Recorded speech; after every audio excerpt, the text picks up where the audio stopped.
All right, hun. So I hate to have to do this to you, but it's better to be prepared than not to be. And, you can always call Larry if you have an issue with stuff. But if you need to use a chainsaws, I will make sure that the chains are good and honed. You shouldn't have to do any tearing into the chainsaws while I'm gone. You've got the big one here, and then the little one. Little one should probably be the only one you've got to use unless you've got a big tree. The big thing for both of them is gas. So you got to use mixed gas, which I'll make sure that you've got the metal containers that say still fuel with mixed gas in them. So you don't have to worry about mixing anything. And you got to have chain oil, which is the orange milk jug that's got oil in it. So for the big chainsaw, your gas goes in the back near the handle. Flip up the black, twist it counterclockwise, comes off, and then pretty self-explanatory. There's also a little emblem right here that says gas. For your chain oil, it's in front of the safety guard. Same thing. Be careful when you fill this one up because it does tend to make a mess if you overfill it. Generally, when you're running the chainsaw, you can run 2, maybe 3 tanks of gas through it before you need to refill the chain oil, and that's true for either one of the chainsaws. The little saw. So your gas emblem is right there, and your gas goes up high. Your chain oil goes down into the lower position. And it's the same thing for this one as it is for the big one, as far as be careful because it'll make a mess. You'll see that crap sticks around the outsides of the hole for the oil if you get it to overflow too much. And then don't forget to put the cap back on when you refill it if you have to refill it with gas. I've done that before where I've gotten into a hurry. Make sure it clicks into place, fold that back down, because if you don't, as you can imagine, as soon as you pick up the chainsaw, you're spilling gasoline all over the place. So next I'll start each of them and show you how to do that. For the little saw, you need to prime it. So the bulb, push it in at least 13 times. I will go as far as to 20 or 25. All you're doing is getting some of that gasoline into the system. Once you feel it kind of tighten up and it's more difficult to push it, you push this knob to the back, and then on top of the handle, you hold the trigger in by pushing down on the safety, pull the trigger up, and bring this all the way to the back. And then you start to pull to see if you can get it to go and catch. You want to make sure that, so you've got the safety handle right here. It's an inertia safety that locks your chain so that it won't go anymore. Make sure that that's pulled into the back position. And the easiest way is to put it on the ground, because then there's no opportunity for the chain to move around and possibly hit something. So you can put it on the ground and then pull.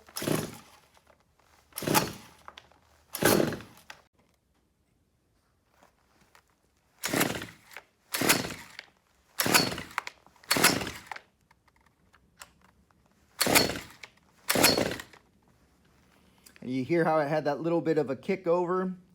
Unfortunately, you didn't hear the big one because the video got interrupted by a phone call, but you'll hear it catch a little bit when it gets to where it needs to be. At that point, you flip this switch towards the front, and pull the trigger so that it releases this one to go to the middle position, not all the way to stop. And then it should start up after that.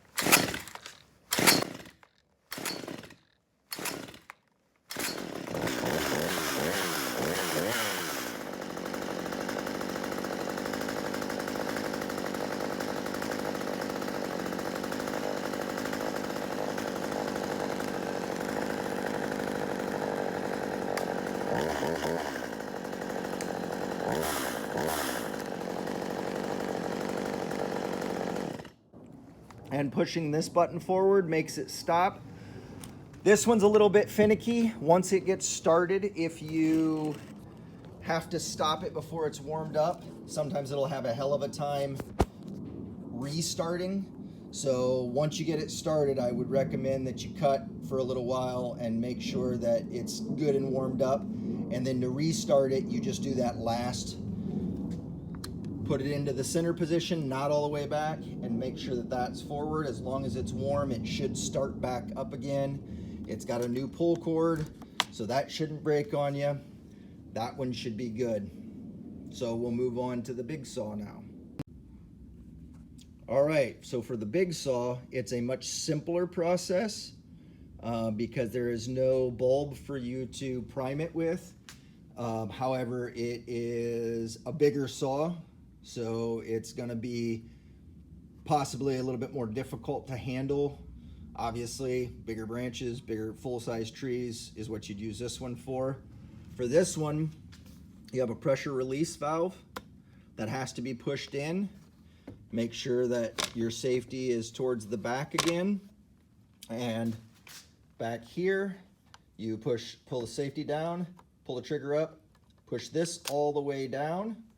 And then this one, because it's got a little bit better handle, you can actually step inside of the handle to be able to pull it to get it started. The safest way to do it is to do the step on it method. Like I said before, although I'm sure you've seen me hold it up to do it, but I'll try to do it the right way so that I make sure to show you how to do it. So if you can get your foot in there and then hold it down, make sure that you push this back in if it pops up. So you got to keep an eye on it.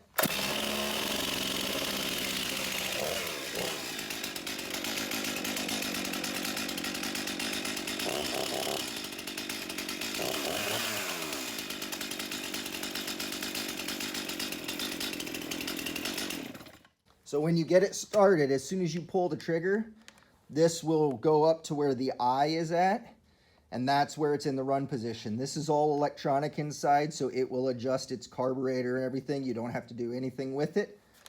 A couple of things. Make sure, this is probably a little bit too much slack on the chain. It should be just enough that these teeth can't come off the bar.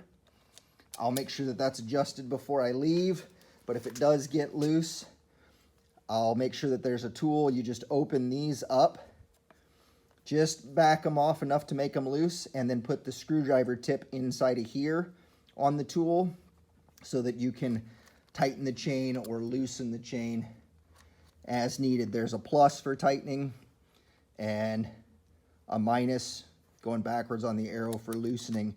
But again, that shouldn't be something that you need to deal with, and Larry knows how to use chainsaws and can help you if you have to get into that deep of maintenance. Same safeties here. If you push this forward, chain cannot move. If you pull it back, then you're ready to go. When you're using a chainsaw, try to let the saw do the work for you. So those are very sharp teeth on that chain. You shouldn't have to push in an incredible amount. What I find, what is the best way to do it is if you have to saw something, start by putting the chain on, pull the trigger, put the chain on, and then these teeth you can put into the wood, and that gives you a little bit of a leverage point so that the teeth themselves dig into the log, and then it will leverage the chain to go down through the wood. Shouldn't be a need to apply a whole lot of pressure because it should just go through the wood itself. Your sawdust that's coming out should be in flakes rather than an actual dust. That tells you that your chain is pretty sharp. And that's pretty much what there is to it. Just get the feel of it and make sure you're not pinching, and be very careful that you don't get kickback so that the saw hits you in the leg or something like that.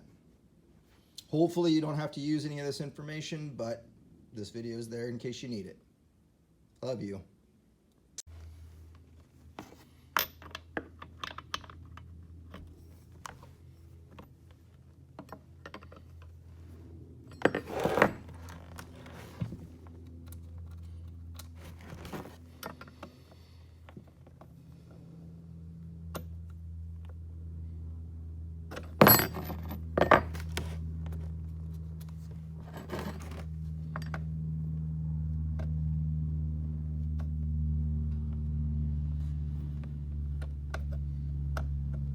Got a feel for that little slit that it's going to go into, and now you can see the chain is tightened up a little bit more. You don't want it too tight because you could break the chain. That's probably a little bit too tight. Like I said, I'll have it adjusted so that it's perfect for you. And then don't forget to tighten these back down.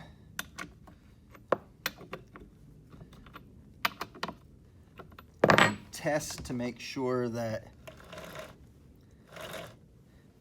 it rolls good so that you know you're not tightened too far down where you're pinching that chain.